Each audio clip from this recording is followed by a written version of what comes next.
Rruga Arko-Balenon në qytetin e Vlorës është bllokuar totalisht këtë të martë pas një njoftim paraprak për qytetarët dhe banorët e zonës, duke shkaktuar shqetësim dhe kaos në lëvizje. Bllokimi ka ardhur për shkak të punimeve në projektin e rehabilitimit të rrugës, por mungesa e komunikimit nga institucionet përgjegjëse ka vënë në vështirësi qindra qytetarë. Banorët e kësaj rruge janë përballur pa pritur me pamundësinë për të hyrë apo dal nga banesat e tyre, ndërsa automjetet janë detyruar të ndalojnë. Ajo që rëndon edhe më shumë situatën është fakti se kjo rrugë shërben si akses kryesor për dy institucione të rëndësishme publike, Ujësjellës Kanalizimi rajoni Vlorë dhe operatori i shpërndarjes së energjisë elektrike. Qytetarë që kanë pasur nevojë për shërbime emergjente apo administrative janë detyruar të kthehen pas ose të kërkojnë rrugë alternative.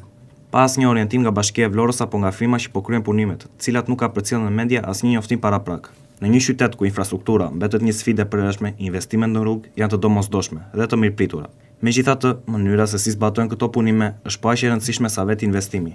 Bllokimi i një rruge kryesore pa njoftim në media, pa tabela orientuese dhe pa një plan të qartë menaxhimi të trafikut përbën një papërgjegjësi institucionale ndaj qytetarëve.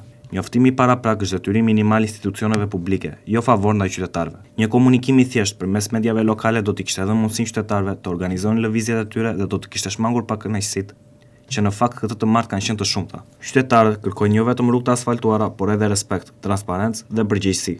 Deri tani këto element kanë munguar plotësisht në rastin e bllokimit të rrugës Arko-Balenon, duke ngritur pikpyetje serioze mbi mënyrën se si menaxhojnë punimet publike në qytetin e Vlorës.